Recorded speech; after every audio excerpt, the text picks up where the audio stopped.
Cô biết không, giọng người vợ run rẩy nhưng sắc lạnh, từng chữ bật ra như dao cứa. Tôi chọn cô, không phải để thử chồng mình. Tôi chọn cô để thay thế tôi. Khoảnh khắc ấy, tôi như chết lặng, tai ù đi, mạch đập loạn xạ.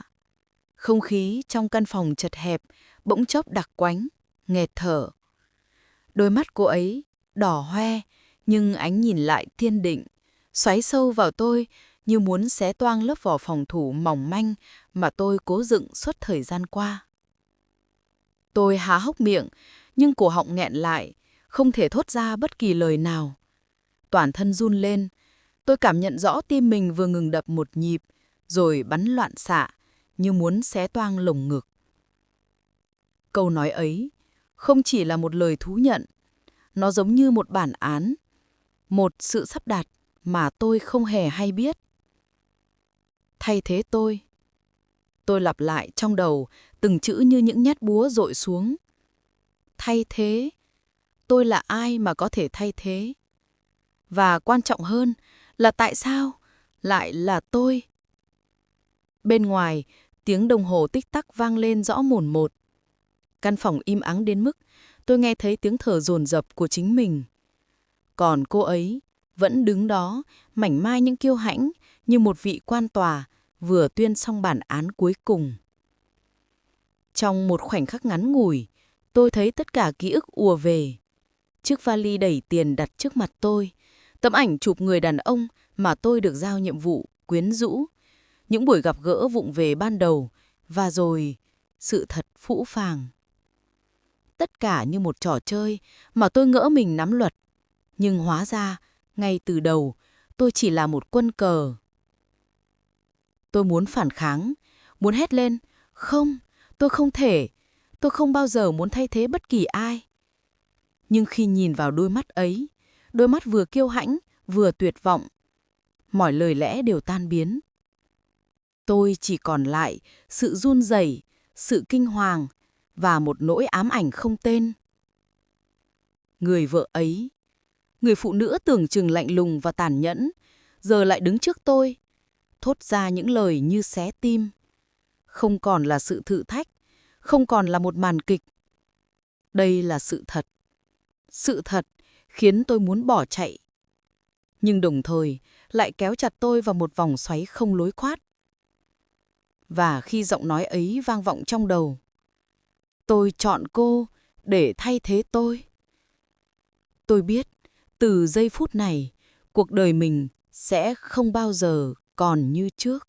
Khi mọi chuyện tưởng như đã khép lại, tôi đã tự nhủ với lòng, chỉ cần im lặng rời đi, coi như tất cả chưa từng xảy ra.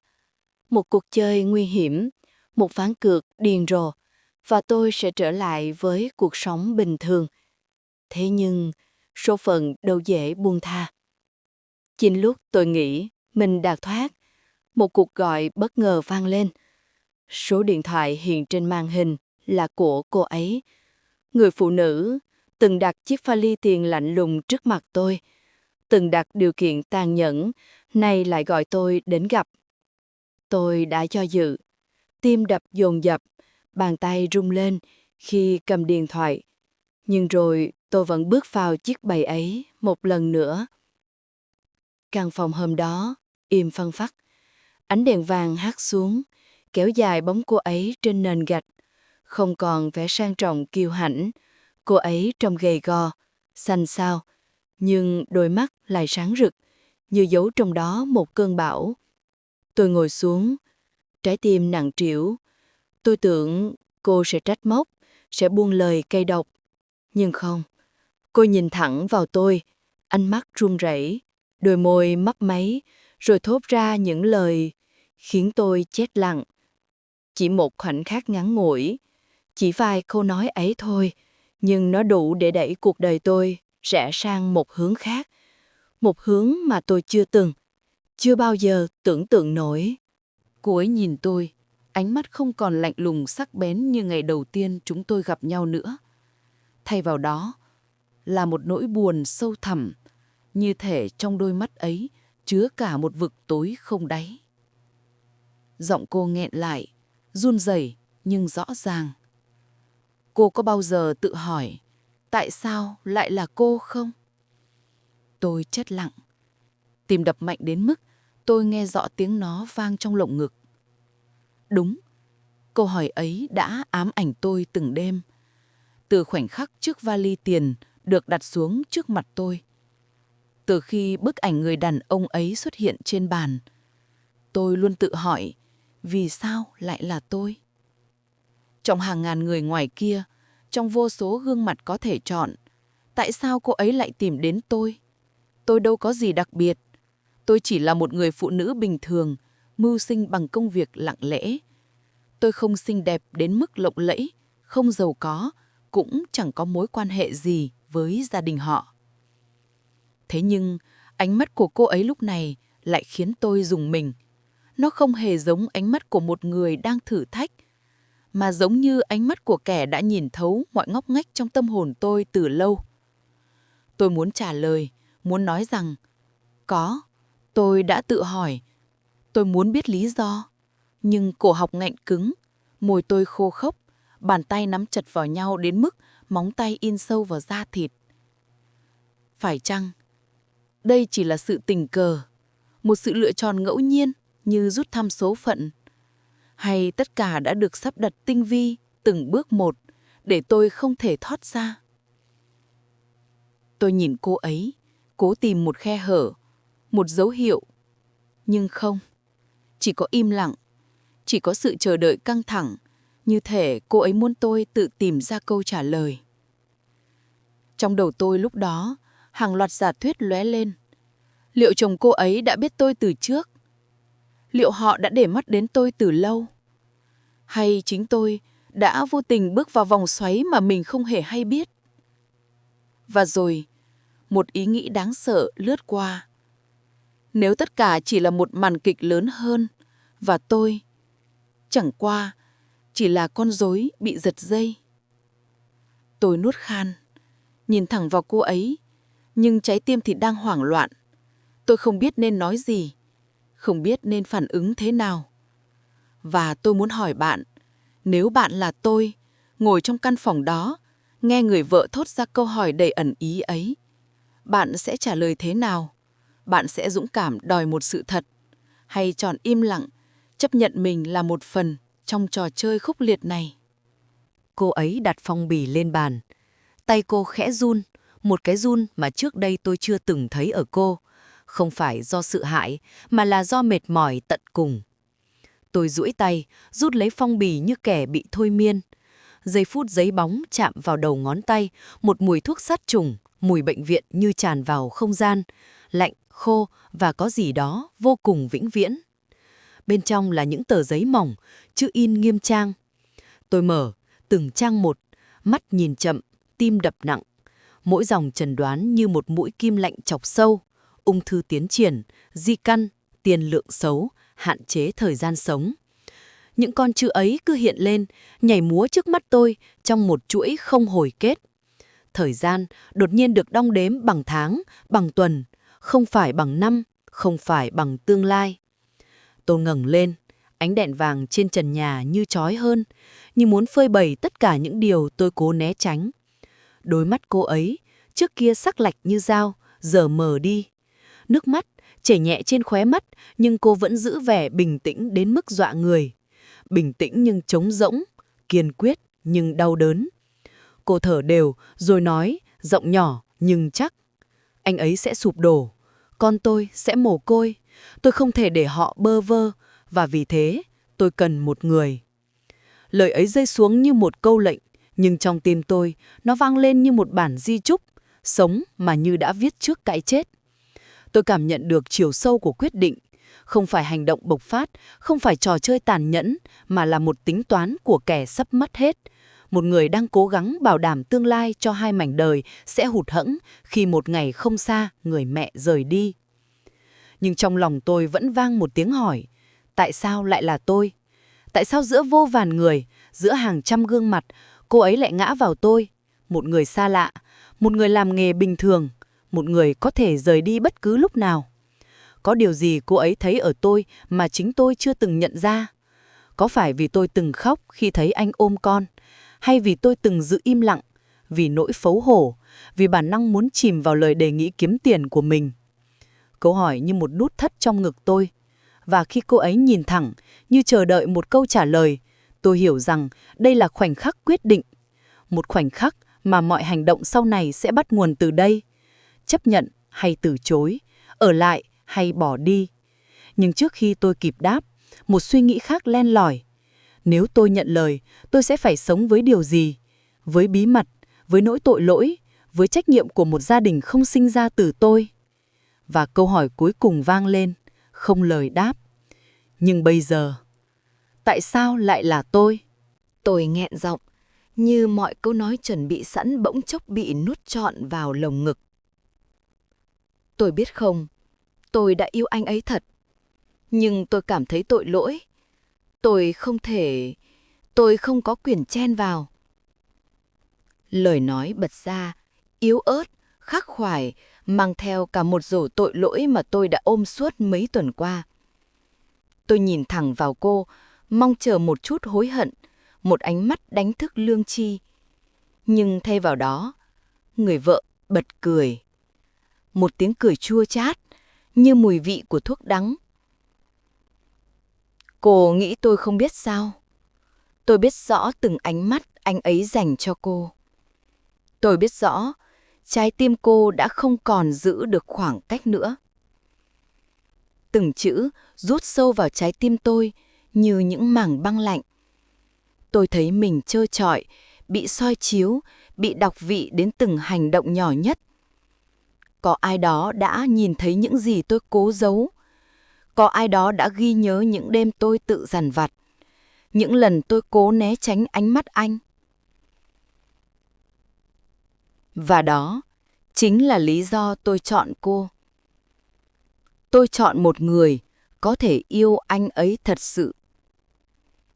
Tôi bàng hoàng, toàn thân run lên, không biết vì sợ, vì đau hay vì cảm thấy mình vừa bị phản bội theo một cách hoàn toàn khác. Căn phòng như thu nhỏ lại, ánh đèn vàng nhợt rơi xuống mặt bàn như một tấm màn xi măng, ép mọi suy nghĩ vào một không gian hẹp. Không khí đặc quánh đến mức tôi hít vào như ngộp. Tôi bước lùi, đá vào chân ghế kêu lụp bụp, rồi thì thầm, giọng khàn. Cô muốn gì ở tôi? Muốn tôi thay thế cô, ngay cả khi cô còn sống sao? Câu hỏi ấy, hoang mang, phẫn nộ, đau đớn, treo lơ lửng giữa chúng tôi. Cô nhìn tôi, đôi môi mím chặt, và lần đầu tiên tôi thấy một điều khác, không phải của kẻ thống lĩnh, mà là của người đang kiệt sức vì nỗi sợ mất mát. Cô khép mi, rồi thở dài như cố níu giữ bản thân khỏi sụp đổ.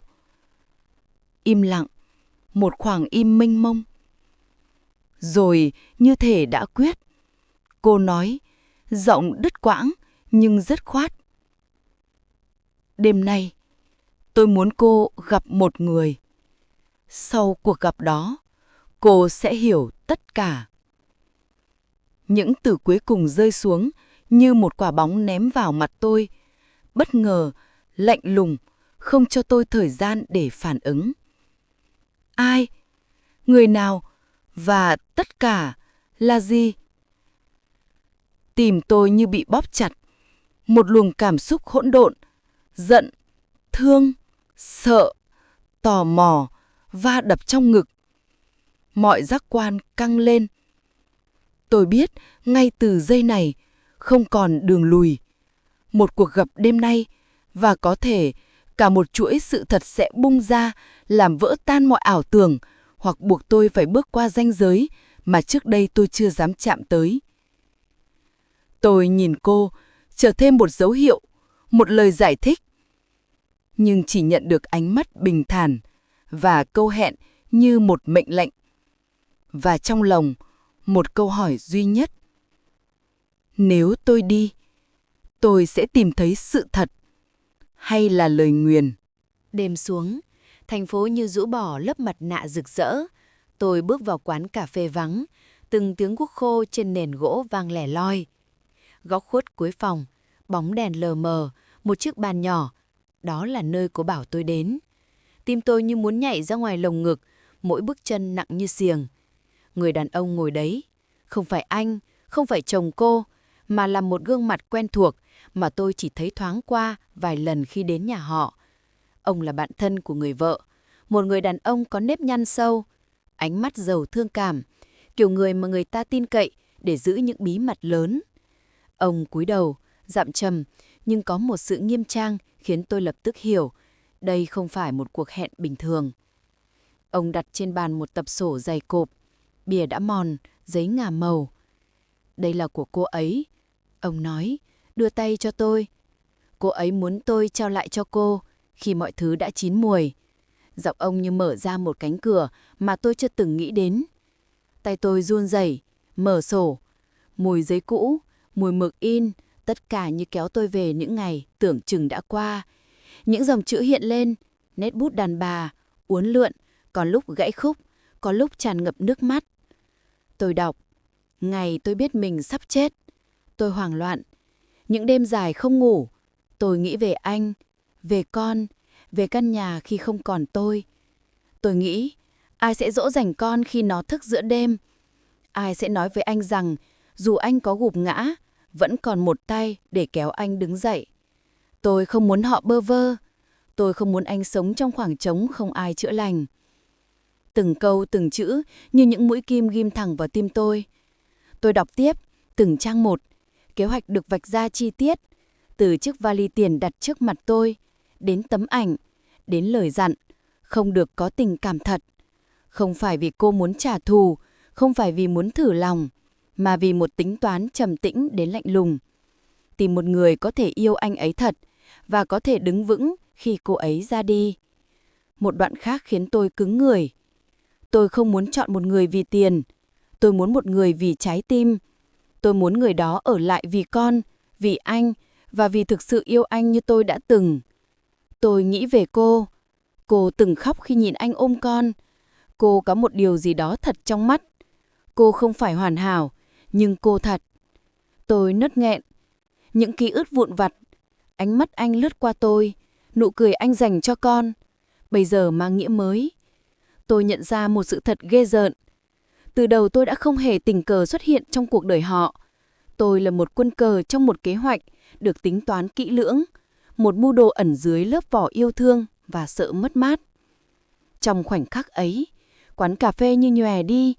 Tiếng thì thầm của người khách, tiếng nước chảy ở bồn rửa, mọi thứ hòa vào một điệp khúc cô độc. Tôi đặt tay lên cuốn sổ, cảm giác vừa bị phản bội, lại vừa bị ủy thác.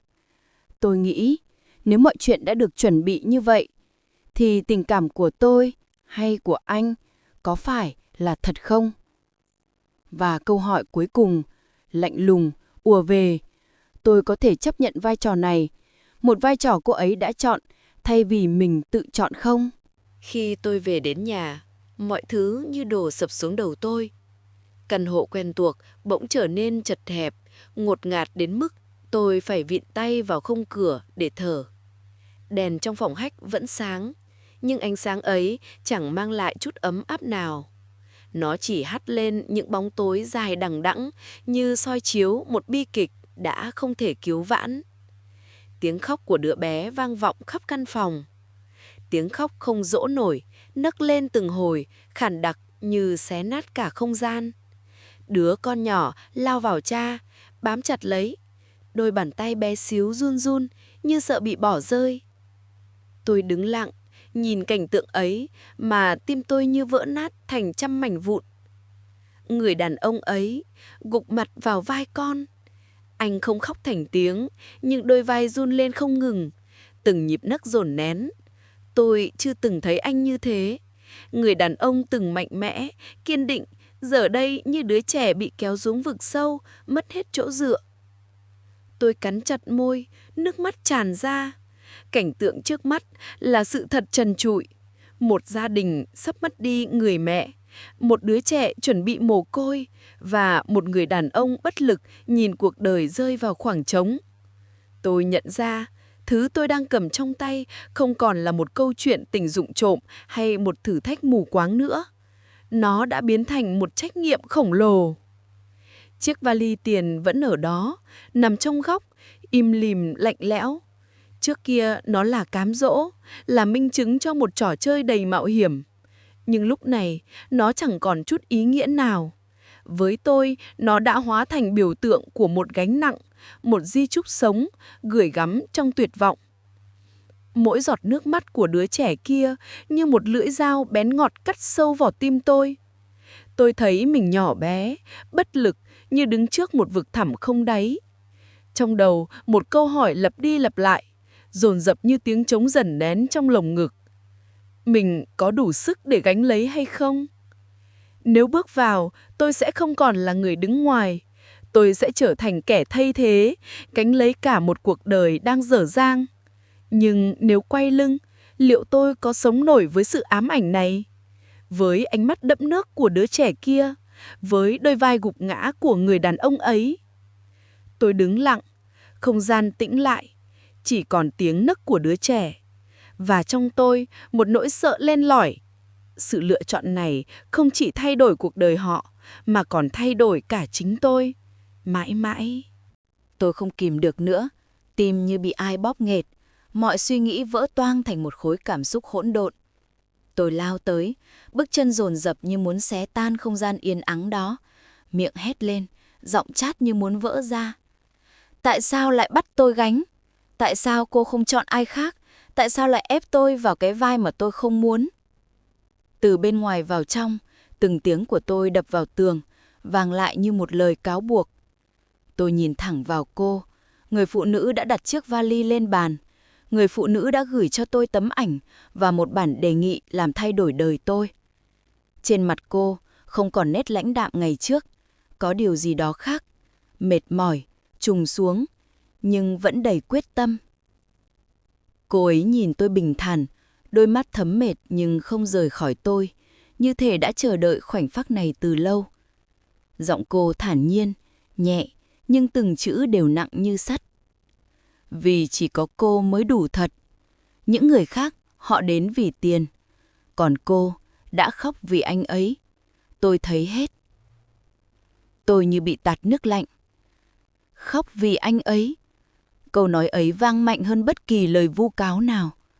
Tôi nhớ những đêm lén khóc, nhớ ánh mắt anh khi nhìn con, nhớ lúc tôi vô tình chạm vào bàn tay anh rồi rụt lại. Những điều nhỏ bé ấy, tôi tưởng như chôn giấu riêng mình, bây giờ lại bị soi rọi. Nỗi uất ức chồng chất, tự ái, sợ hãi, tội lỗi, tất cả dồn vào một tiếng nức dài. Tôi sụp xuống, không thể kìm nén nữa, bật khóc nức nở. Tiếng khóc của tôi không chỉ là nỗi đau của kẻ bị lừa dối, nó là tiếng của người nhận ra mình bị giao phó một định mệnh không do mình chọn. Cô đang biến tôi thành kẻ phản bội, thành kẻ chen ngang, thành một tội đồ. Tôi gào, giọng nghẹn và gần như cầu xin. Cô ấy không rút lui, ngược lại, cô tiến tới, bước chậm như muốn trấn an, đặt tay lên vai tôi một cách nhẹ nhàng, ấm áp. Một cử chỉ bất ngờ, đầy nhân từ trong cơn bão cảm xúc. Cô ấy cúi xuống, thì thầm gần tai tôi, giọng nhỏ nhưng dứt khoát. Không, cô không cướp gì cả. Tôi trao lại. Lời ấy rơi xuống, nặng như tuyên ngôn. Tôi nhìn vào đôi tay cô đặt lên vai mình, không còn là bàn tay của kẻ điều khiển, mà là bàn tay của người trao gửi. Cái trao ấy không phải là ép buộc, nó là một quyết định đã được nghiền nát qua nỗi đau, qua những đêm không ngủ, qua suy nghĩ day dứt về tương lai của con cô ấy. Trong khoảnh khắc đó, mọi hiểu lầm, mọi phẫn nộ, mọi giận dữ dường như bị xoay chuyển. Tôi thấy lòng mình rung lên một cung khác. Không phải là sự an tâm ngay lập tức, mà là một nhận thức khủng khiếp. Mình đang đứng trước ngưỡng cửa của một cam kết không hề tự nguyện, nhưng lại đầy ý nghĩa. Tôi thở dài, mắt vẫn rưng rưng. Câu hỏi tại sao lại tôi không còn đơn giản là thắc mắc, mà là một lời mời. Mời tôi quyết định sẽ chấp nhận cái trao ấy, hay từ chối và quay lại với nỗi trống rỗng của bản thân. Và trong sự im lặng tiếp theo, chỉ còn tiếng thở của hai người, như hai nhịp chờ đợi câu trả lời. Cô ấy rút từ túi áo một phong bì nữa, mỏng hơn, nhưng tay cô trao ra với một độ dứt khoát làm tôi lạnh sống lưng. Tôi nhìn phong bì, rồi nhìn lại cô. Trong khoảnh khắc, mọi thứ như chậm lại. Tiếng đồng hồ, tiếng thở, cả nhịp tim của tôi đều mơ hồ. Cô ấy nói, tôi nghĩ cô nên cầm lấy. Giọng cô không cầu xin, cũng không ra lệnh. Đó là một lời báo trước. Tôi mở phong bì bằng đầu ngón tay run rẩy. Bên trong là một tờ giấy, in chữ nghiêm túc, có con dấu, có chữ ký. Một văn bản pháp lý. Tôi đọc nhại dòng. Giấy ủy quyền tạm thời, người giám hộ cho các con của bà, ông, ... Trong trường hợp, tôi nhìn xuống chỗ trống, và tim tôi như dừng lại. Tên tôi đã được điền sẵn. Tên tôi chữ in nghiêm trang như là một án lệnh. Tôi chết lặng. Cả căn phòng như xoay chuyển. Những chữ cái trên trang giấy lóe lên như là một lời buộc tội. Người được ủy quyền. Tên tôi. Tôi nhìn cô, mắt mở to, không tin vào thứ mình vừa nhìn thấy. Cô ấy mỉm cười, một nụ cười buồn mà kiên quyết. Tôi không muốn để mọi thứ mơ hồ. Tôi đã nghĩ tới phương án pháp lý rồi. Nếu tôi ra đi, tôi muốn con được chăm sóc bởi người thật lòng yêu chúng. Tôi muốn anh ấy có một bờ vai để nương nhờ, và tôi muốn mọi thứ rõ ràng, đàng hoàng. Tiếp theo cô hạ giọng, như kể một bí mật riêng tư. Tôi đã chuẩn bị mọi thứ, bảo hiểm, giấy tờ, ủy quyền, từng bước một. Tôi đã sắp xếp cả về pháp lý, lẫn cảm xúc. Tôi không muốn họ phải vật lộn với vụn vỡ sau khi tôi đi. Và tôi đã chọn cô. Lời nói ấy như cái búa đập vào đầu tôi. Cô ấy không chỉ trao tình yêu, cô ấy còn trao cả gia đình. Một gia tài cảm xúc, một trách nhiệm pháp lý, một tương lai. Mọi thứ đã được chuẩn bị mỹ mẫn như một bản đồ đã vẽ sẵn. Còn tôi chỉ là người bị đặt tên lên bản đồ đó mà chưa từng được hỏi ý kiến. Tôi cảm thấy mình như bị ép vào một góc, không phải vì bạo lực, mà vì tính cách có trọng lượng của sự thực. Tôi đã trở thành một phần của kế hoạch ấy. Không có thỏa thuận miệng nữa, có chữ ký, con dấu, có hàng loạt giấy tờ. Cô đã làm như thế này từ bao giờ? Tôi hỏi, nhưng giọng tôi như lạc trong bể nước. Cô ấy đáp bằng một câu ngắn, tựa như kết thúc một chương sách. Từ lúc tôi biết, tôi không có nhiều thời gian để chờ đợi tự nguyện. Tôi cần chắc chắn cho những người tôi yêu. Tôi nhìn tờ giấy, một cảm giác hoảng loạn tràn về. Tôi có thể từ chối, xé bỏ nó, bỏ chạy ra khỏi ngôi nhà này. Nhưng nếu tôi làm thế, điều gì sẽ xảy ra với đứa trẻ đang nấc ngoài kia?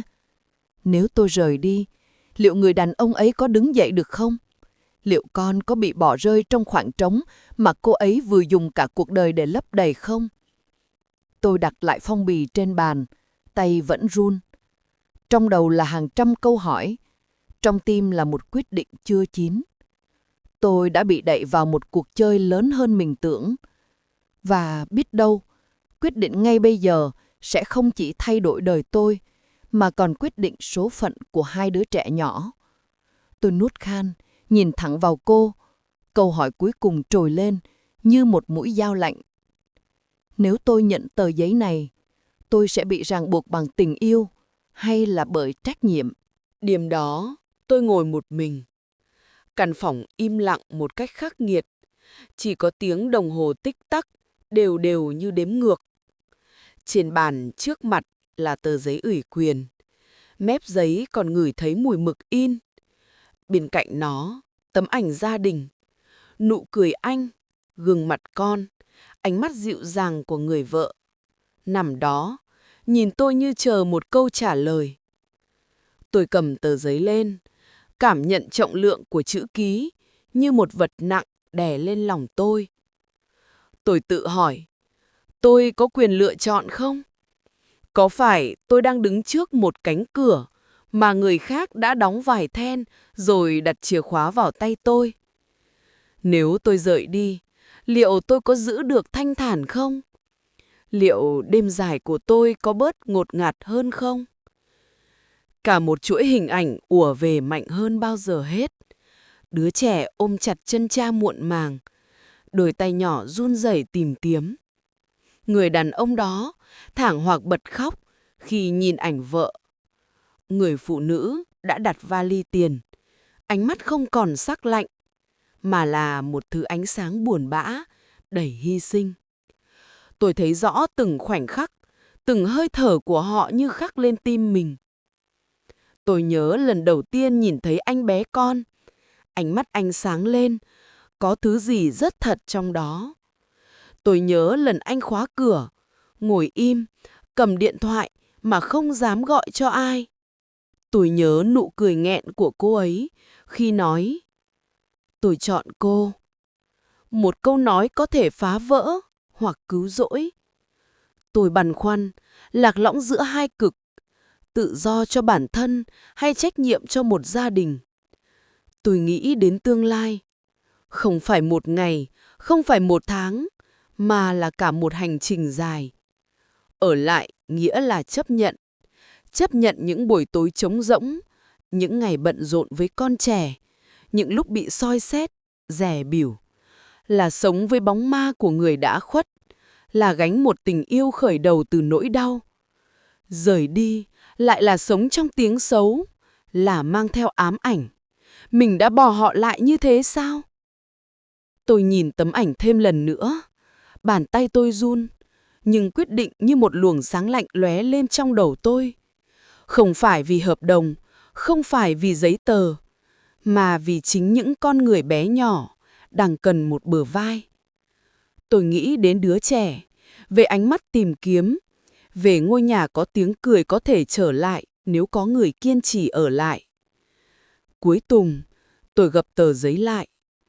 Tôi không ký ngay. Tôi không muốn trở thành một cái tên trên trang giấy. Tôi muốn là một người đến bằng trái tim, bằng lựa chọn, chứ không phải bởi bị bắt buộc. Và đó là lựa chọn của tôi. Tôi đứng dậy, bước ra khỏi bóng tối của phòng khách, tiến về phía căn phòng nơi anh và con đang chợp mắt. Tôi biết con đường phía trước sẽ đầy chông gai.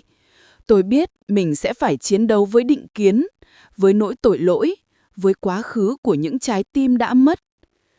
Nhưng trong khoảnh khắc đó, tôi nhìn lên bầu trời đêm qua cửa sổ. Tôi thì thầm với chính mình. Tôi sẽ ở lại. Không phải vì giấy tờ, không phải vì chiếc vali, mà vì một tình yêu đã đâm rễ, dù bắt đầu bằng một kế hoạch điên rồ. Vì những đứa trẻ cần bờ vai, vì con tim tôi đã chọn. Ngày hôm sau, tôi trở lại ngôi nhà ấy. Bầu trời xám xịt, như thể cũng đang nín thở chờ đợi câu trả lời. Tôi bước qua cánh cổng, tim đập loạn nhịp, từng bước chân như nặng trĩu cả ngàn cân. Người vợ ngồi đó, trong chiếc ghế mây cũ kỹ ngoài hiên. Dáng người gầy gò, đôi mắt thâm quầng. Nhưng khi nhìn thấy tôi, trong ánh mắt ấy bỗng bùng lên một tia sáng, mong manh, run rẩy như một ngọn nến trước gió. Tôi tiến lại gần. Trên tay tôi là phong bì ủy quyền. Tôi đặt nó xuống bàn gỗ trước mặt cô. Tôi sẽ không ký. Giọng tôi run run, nhưng từng chữ vang lên rành rọt, dứt khoát. Cô ấy thoáng giật mình, gương mặt thoáng sững lại. Tôi hít một hơi dài, rồi nói tiếp. Tôi sẽ không ký, vì tôi không muốn trở thành một cái tên vô hồn trên giấy tờ. Tôi không muốn chỉ là người được chọn trong một kế hoạch được sắp xếp sẵn. Tôi muốn là chính tôi, một người ở lại, không phải vì hợp đồng, không phải vì sự ràng buộc, mà vì tình yêu. Không khí như đông cứng lại. Mọi âm thanh ngoài tia, tiếng chim, tiếng gió, đều im bặt. Chỉ còn tiếng nhịp tim tôi dội vào lồng ngực. Người vợ cắn chặt môi, đôi vai khẽ run lên. Rồi, những giọt nước mắt lăn dài trên má. Cô bật khóc, nhưng đó không phải là tiếng khóc tuyệt vọng, mà là tiếng khóc của sự buông bỏ. Cô khẽ gật đầu, thì thầm, giọng khàn đặc nhưng nhẹ nhõm. Cảm ơn vì đã không bỏ rơi anh ấy. Cảm ơn vì đã không bỏ rơi con tôi. Khoảnh khắc ấy, tôi cảm nhận rõ ràng, giữa chúng tôi không còn vali tiền, không còn bản hợp đồng, không còn những trang giấy ràng buộc. Thứ còn lại duy nhất là trái tim. Những trái tim rách nát, từng bị dày vò bởi bệnh tật, bởi tội lỗi, bởi những nỗi đau sâu thẳm, nhưng vẫn đủ can đảm để yêu, để hy sinh, để tin tưởng vào một tương lai. Tôi không biết ngày mai sẽ ra sao, tôi không biết liệu mình có đủ mạnh mẽ để đi hết con đường này không. Nhưng tôi biết một điều, trong khoảnh khắc này, tôi đã chọn. Và lựa chọn ấy không phải do ai ép buộc, mà xuất phát từ chính tôi.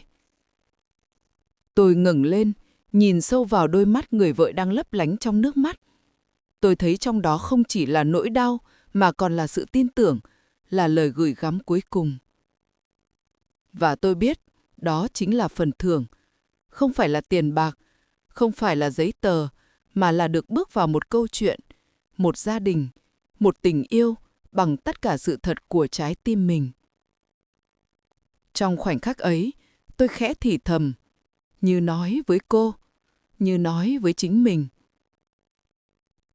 Chúng ta sẽ cùng nhau giữ lấy anh ấy, giữ lấy những đứa trẻ, giữ lấy tình yêu này theo cách mà nó xứng đáng. Và đó là khởi đầu thật sự. Cuối cùng, tôi đã hiểu, tình yêu không bao giờ là một bức tranh trọn vẹn. Nó không chỉ có những nụ cười, những ngọt ngào, mà còn luôn ẩn sau đó những vết xước, những mất mát, những đánh đổi đến đau lòng. Tình yêu thật sự không phải là sự hoàn hảo, mà là cách con người ta chọn bước tiếp, ngay cả khi con đường trước mặt phủ đầy bóng tối. Người vợ ấy đã dạy cho tôi một bài học mà có lẽ cả đời này tôi không bao giờ quên. Yêu là chấp nhận hy sinh, thậm chí hy sinh cả phần hạnh phúc còn sót lại của chính mình. Và tôi, một kẻ tưởng chừng chỉ vô tình bị cuốn vào, lại trở thành nhân chứng, rồi trở thành người được lựa chọn để tiếp nối câu chuyện ấy. Có những đêm, tôi vẫn tự hỏi, liệu mình có thực sự đủ mạnh mẽ để gánh lấy một gia đình không phải do mình xây dựng từ đầu không? Liệu mình có dám đối mặt với ánh nhìn của người đời, với những lời bàn tán? Nhưng rồi, trong khoảnh khắc nhớ về giọt nước mắt của đứa trẻ, ánh mắt kiên cường nhưng tuyệt vọng của người vợ, và tình yêu thầm lặng, bền bỉ của người đàn ông, tôi biết, lựa chọn ấy tôi không hối hận. Nếu bạn đang xem video này, cũng từng đứng trước một lựa chọn nghiệt ngã như thế, một lựa chọn mà dù đi hướng nào, trái tim cũng phải rớm máu, hãy để lại một lượt thích để tôi biết rằng bạn vẫn đang đồng hành cùng tôi, rằng bạn cũng hiểu những giằng xé không tên mà người trong cuộc phải gánh chịu. Và đừng quên đăng ký kênh, vì còn rất nhiều câu chuyện về tình yêu, về gia đình, về những ngã rẽ bất ngờ của cuộc đời mà chúng ta cần ngồi lại, cùng nhau sẻ chia, cùng nhau khóc và rồi cùng nhau học cách đứng lên. Tôi muốn hỏi bạn, thật lòng đấy, nếu là bạn, sau khi biết tất cả sự thật, bạn có đủ dũng cảm ở lại, đối diện với những trách nhiệm, những đau thương để giữ lại một tình yêu không trọn vẹn nhưng chân thật? Hay bạn sẽ chọn ra đi để tìm sự thanh thản cho riêng mình? Hãy để lại câu trả lời của bạn dưới phần bình luận, bởi đôi khi chính trải nghiệm của bạn sẽ là nguồn sức mạnh cho một ai đó ngoài kia cũng đang lạc lối giữa những lựa chọn khó khăn. Và nếu bạn nghĩ câu chuyện này có thể chạm đến trái tim của một người nào đó, một ai đó đang cần một lời nhắc nhở về tình yêu, về gia đình, về niềm tin, thì xin hãy chia sẻ video này cho họ. Biết đâu, chính bạn lại là lý do giúp họ tìm thấy ánh sáng trong bóng tối. Hẹn gặp lại bạn trong những câu chuyện tiếp theo. Những câu chuyện mà có thể không ai dám kể, nhưng tôi sẽ kể để chúng ta không bao giờ phải cô đơn trong hành trình này.